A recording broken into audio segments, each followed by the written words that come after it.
Hey guys what's up. तो आज हम लोग बात करेंगे एक्यूट डैक्रायोसिस्टाइटिस के बारे में। तो बेसिकली क्या होता है, इंट्रोडक्शन की बात करेंगे तो डैक्रान मतलब टीयर होता है, सिस्टा मतलब सैक और आइटिस मतलब इन्फ्लेमेशन। ठीक है ना। तो टीयर सैक का इन्फ्लेमेशन जो होता है उसी को क्या कहते हैं, डैक्रायोसिस्टाइटिस।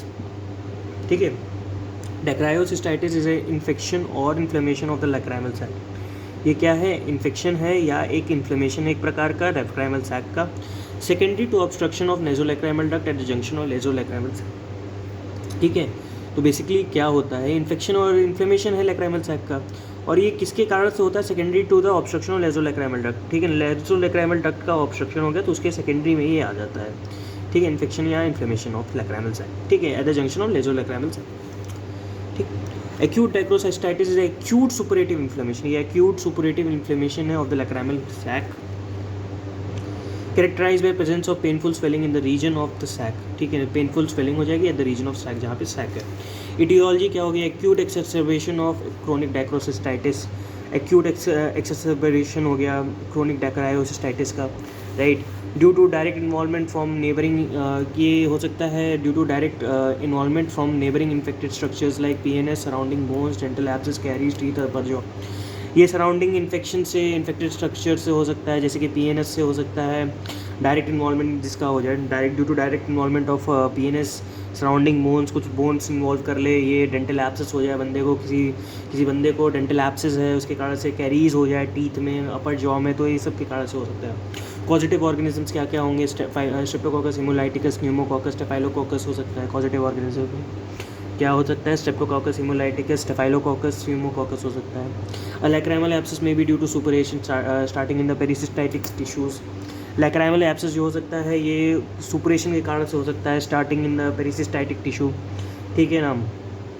ये किसके कारण से हो सकता है, may be due to suppuration, suppuration के कारण से हो सकता है, starting in the pericystitic tissue, ये पेरिसिस्टाइटिक टिश्यू में स्टार्ट हुआ और सुपुरेशन के कारण से ये हो सकता है। ठीक है।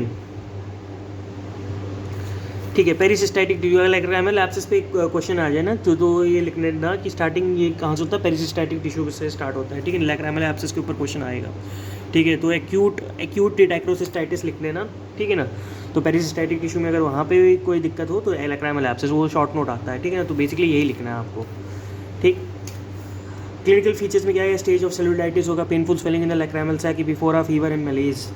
तो पेनफुल स्वेलिंग हो जाएगा ऑब्वियसली, लैक्राइमल सैक का इपिफोरा होने लगेगा, वहाँ से फीवर हो जाएगा, मलेज हो जाएगा, क्योंकि ऑब्वियस सी बात है। ये क्या है, ये है आपका क्या है, ये डैक्रायोसिस्टाइटिस है, मतलब इन्फ्लेमेशन ऑफ लैक्राइमल सैक का। ठीक है। जस्ट अ सेकेंड, मैं एक सेकेंड या क्लिनिकल फीचर्स की हम लोग बात करते हैं तो स्टेज ऑफ सेलुलाइटिस में यही हम लोग देखेगा, skin over the sac becomes red and swollen. Skin जो हो जाएगी, क्योंकि ऑब्वियसली वहाँ पे पेनफुल स्वेलिंग है, एपिफोरा और पेन मलेज है, तो जो यहाँ पे जो स्किन हो जाएगी वो रेड एंड स्वोलन हो जाएगी। Redness and swelling rapidly extend to the lower lid and upper part of the cheek. ये रैपिडली एक्सटेंड करेगी आपके लोअर लिड पे और upper part of the cheek पे। ठीक है, स्टेज ऑफ सेलुलाइटिस। अब स्टेज ऑफ लैक्राइमल एब्सेस आता है। Stage of lacrimal, short note, continued inflammation causes occlusion of the canaliculi due to oedema. तो अगर कंटिन्यूड इन्फ्लेमेशन हुआ तो एडीमा ऑब्वियसली लेगा और वो ऑब्स्ट्रक्शन ऑक्लूजन ऑफ कैनिकुलाई कराएगा। Sac is filled with pus, sac जो है पस से फिल्ड है, distends and its anterior wall ruptures form pericystitic swelling. जो सैक है वो फिल्ड हो गया पस से। ठीक है, डिस्टेंड करेगा ये पस, और एंटीरियर वॉल अगर रप्चर हो गया तो पेरिसिस्टाइटिक स्वेलिंग कराएगा। ठीक है, अगर एंटीरियर वॉल मान ले कि रप्चर हो गया तो पेरिसिस्टाइटिक स्वेलिंग कराएगा। This abscess usually points below and to the outer side of the sac owing to gravitation of the pus and margin of the orbit. ठीक है, तो ये एब्सेस जो होता है यूजुअली पॉइंट करेगा below and to the outer side of the sac. मान लो कि ये सैक है तुम्हारा, ये यहाँ पे below and outer side of the sac, क्योंकि यहाँ पे ग्रेविटी के कारण से ऐसा होगा।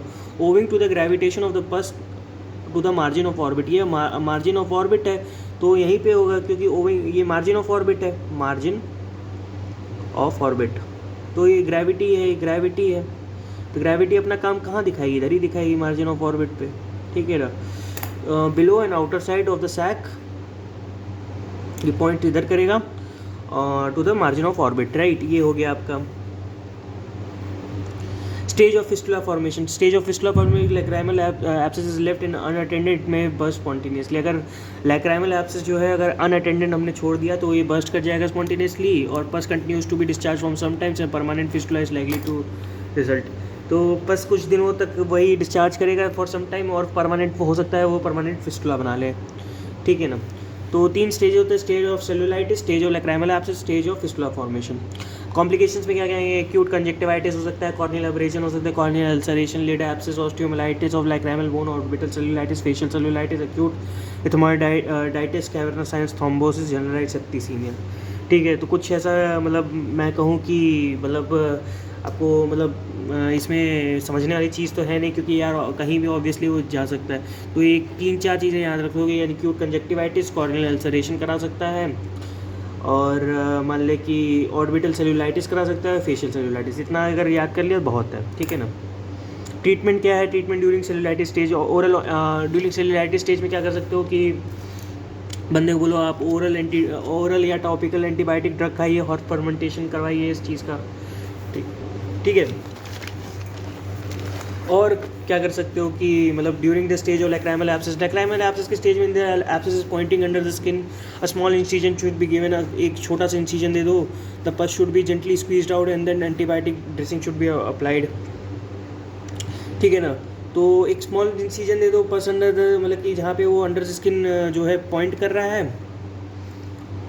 The pus should be gently squeezed, और जेंटली इसको स्क्वीज आउट करो और एंटीबायोटिक ड्रेसिंग लगा दो। Chronic discharge continues nasolacrimal duct obstruction is present, cystorhinostomy is indicated. अगर क्रोनिक डिस्चार्ज है कंटिन्यूज और नेज़ोलैक्राइमल डक्ट का जो है ऑब्स्ट्रक्शन है तो DCR कर दो, ठीक है। और ट्रीटमेंट ऑफ एक्सटर्नल लैक्राइमल फिस्टुलेक्टमी कर दो, या अलॉन्ग विद DCT और DCR, ठीक है। फिस्टुलेक्टमी कर दो, सीधा काट के फेंक दो, और DCR कर दो, ठीक है ना, इसके साथ में।